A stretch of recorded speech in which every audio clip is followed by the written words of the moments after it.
नमस्कार दोस्तों, स्वागत है आपका हमारे YouTube channel daily current booster में। और आज हम आपके लिए लेकर आए हैं 22 जनवरी 2026 के करंट अफेयर्स के बारे में। उसके बारे में हम चर्चा करने वाले हैं। तो चलिए शुरुआत करते हैं बिना टाइम वेस्ट किए। क्वेश्चन नंबर फर्स्ट है, 21 जनवरी 21 जनवरी को भारत को के किन तीन पूर्वोत्तर राज्यों ने अपना 54वां स्थापना दिवस मनाया था? तो वो है मेघालय, मणिपुर, त्रिपुरा। कौन कौन से हैं? मेघालय, मणिपुर, त्रिपुरा। इन्होंने 21 जनवरी को, हर साल 21 जनवरी को अपना स्थापना दिवस मनाते हैं। तो अब की बार 2026 का कौन सा था? 54वां। 21 जनवरी 2026 को उनका कौन सा स्थापना दिवस था? 54वां था। 21 जनवरी को इन तीनों राज्यों ने अपना 54वां स्थापना दिवस मनाया है। और उत्तर पूर्व के पुनर्गठन अधिनियम 1971 के तहत 21 जनवरी 1972 को इन्हें पूर्ण राज्य का दर्जा मिला। तो मेघालय, मणिपुर और त्रिपुरा, इनको राज्य का दर्जा कब मिला था? वो है 21 जनवरी 1972।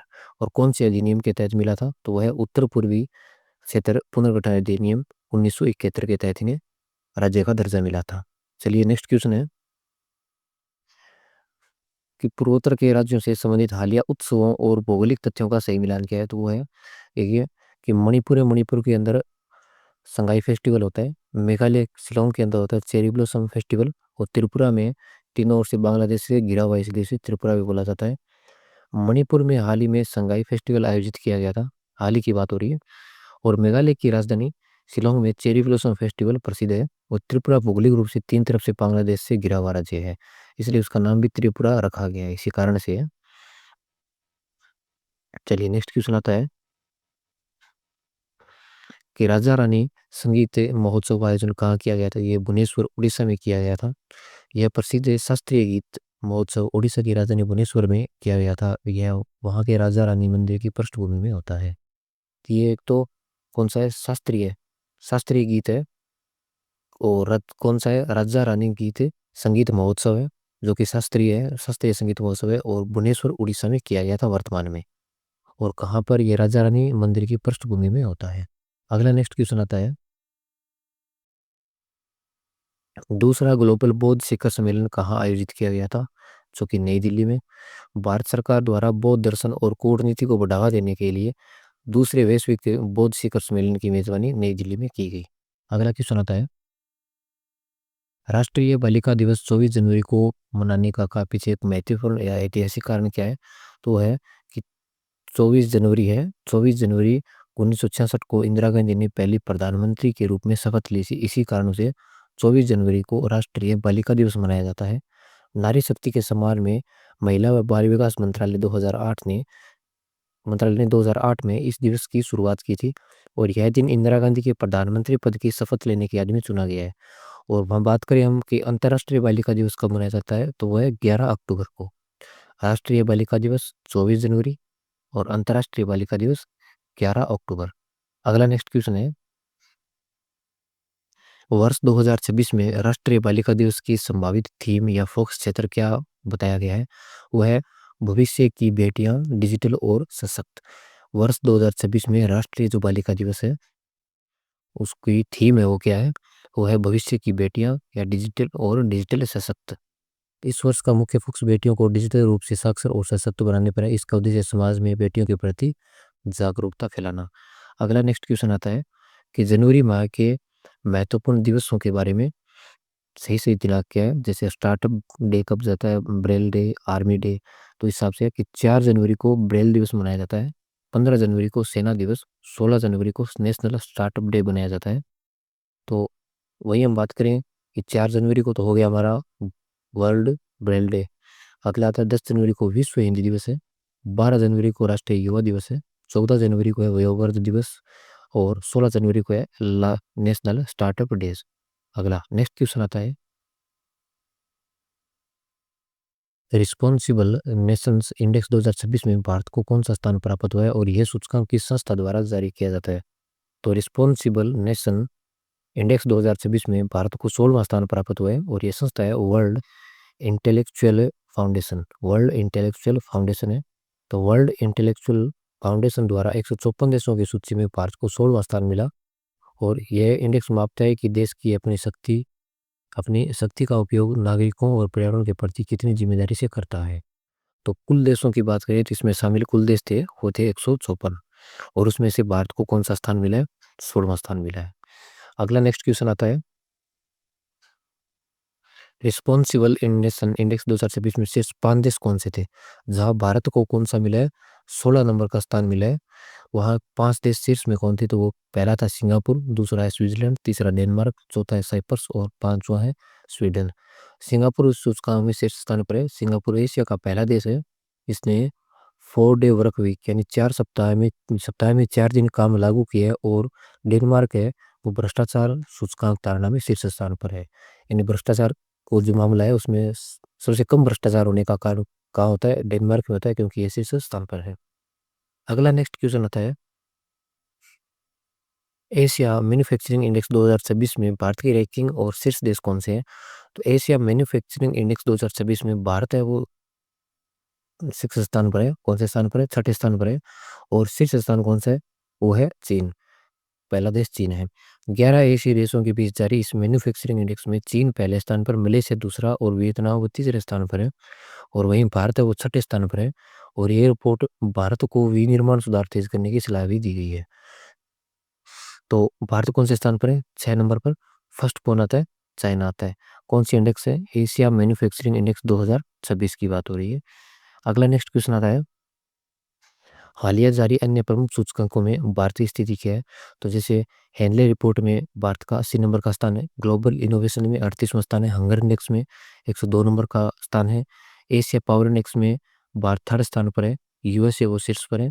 ग्लोबल जेंडर गैप में भारत 131 में है, पर वही शीर्ष स्थान पर आइसलैंड है। प्रेस फ्रीडम भारत 151वें स्थान पर है और शीर्ष पर है नॉर्वे। और क्लाइमेट चेंज परफॉर्मेंस में भारत 10 नंबर पर है। तो एक नज़र में एक बार और देख लेते हैं इनको। जैसे हेनले रिपोर्ट में भारत का कौन सा स्थान है? 80 नंबर का। ग्लोबल इनोवेशन में कौन सा है? 38वां। हंगर इंडेक्स में कौन सा है? 102 नंबर का। एशिया पावर इंडेक्स में कौन सा है? थर्ड स्थान है। ग्लोबल जेंडर गैप में भारत का कौन सा है? 131। प्रेस फ्रीडम में भारत का कौन सा स्थान है? 151। क्लाइमेट चेंज परफॉर्मेंस में भारत का स्थान कौन सा है? 10th नंबर है, 10वां स्थान है।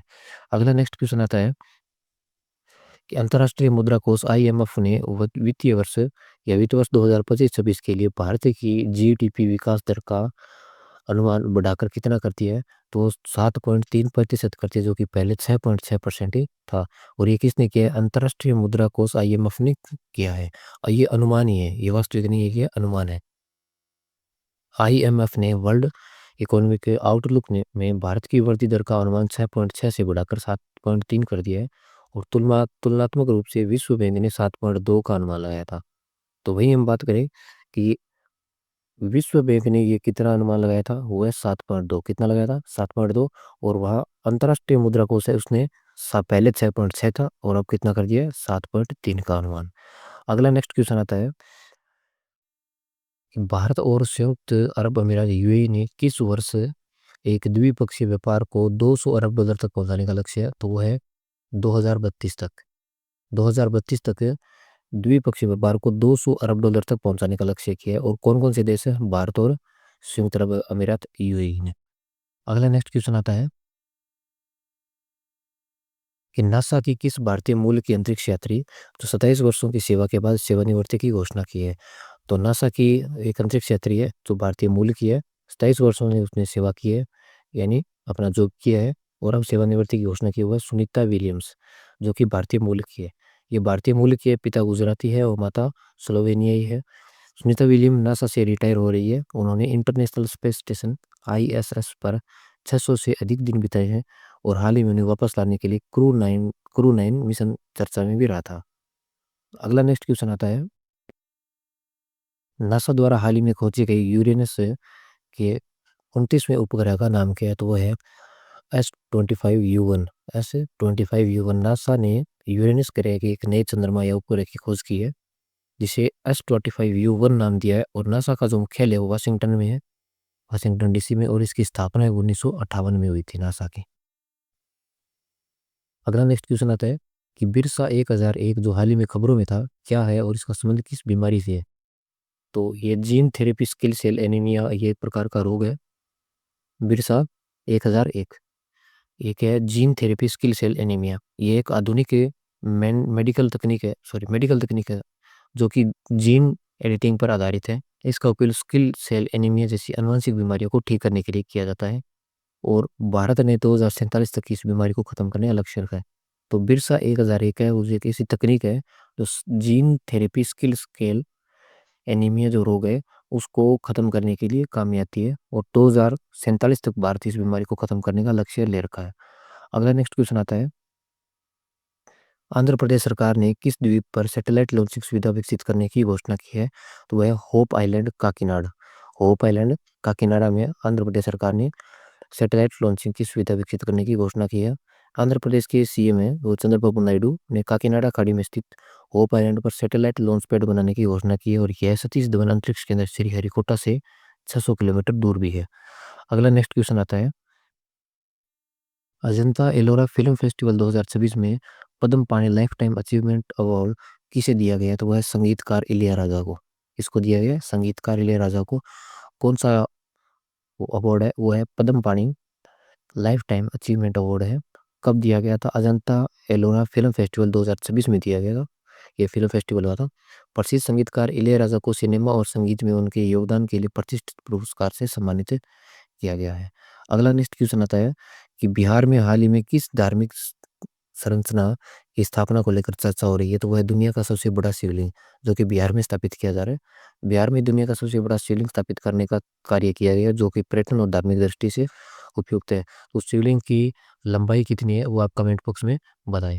अगला नेक्स्ट क्वेश्चन आता है, कुंभलगढ़ वन्यजीव अभयारण्य जिसे हाल ही में इको सेंसिटिव जोन घोषित करने की अधिसूचना जारी की गई है, किस पर्वत श्रृंखला में है? तो वह अरावली पर्वत श्रृंखला राजस्थान में है, कुंभलगढ़ वन्यजीव अभयारण्य। पर्यावरण मंत्रालय ने अरावली रेंज में स्थित कुंभलगढ़ अभयारण्य को इको सेंसिटिव जोन बनने की प्रक्रिया शुरू की है और सरकार इसे जल्दी टाइगर रिजर्व का दर्जा देने की भी योजना बना रही है। अगला नेक्स्ट क्वेश्चन आता है कि हाल ही में चर्चा में रहे चागोस द्वीप का स्वामित्व यूके ने किस देश को सौंपा है? तो वह मॉरिशस को सौंप दिया है। कौन सा द्वीप है? चागोस द्वीप है, उसका जो स्वामित्व है वो यूके ने इसको सौंपा है मॉरिशस को। हिंद महासागर में स्थित रणनीतिक चागोस द्वीप समूह पर ब्रिटेन ने अपना नियंत्रण छोड़कर उसकी प्रभुता मॉरिशस को सौंप दी है और पहले ये यूके का सैन्य अड्डा था। अगला क्वेश्चन है, किस राज्य के पोंडारू खादी व अनार को जीआई टैग मिला है? तो वह आंध्र प्रदेश। आंध्र प्रदेश की पोडारू खादी और अनंतपुर में पाए जाने वाले अनार कृषि उत्पादक है जिनको भौगोलिक संकेत यानी जीआई टैग दिया गया है। अगला क्वेश्चन आता है और आज का ये लास्ट क्वेश्चन है कि विल फॉर पीस 2026 सैन्य अभियान किस देश ने आयोजित किया था में किया गया? तो वह दक्षिणी अफ्रीका में आयोजित किया गया था। ये एक बहुराष्ट्रीय सैन्य अभ्यास है जिसका आयोजन दक्षिण अफ्रीका में किया गया जा रहा है और इसका उद्देश्य वैश्विक शांति प्रयासों में सैन्य सहयोग को बढ़ावा देना है। धन्यवाद दोस्तों, उम्मीद करता हूँ आपको ये वीडियो पसंद आया होगा और ऐसे ही महत्वपूर्ण करंट अफेयर्स के लिए हमारे यूट्यूब चैनल को सब्सक्राइब करें, बेल आइकन दबाएं और आपको सबसे पहले नोटिफिकेशन मिलेगा हमारे यूट्यूब चैनल से। धन्यवाद।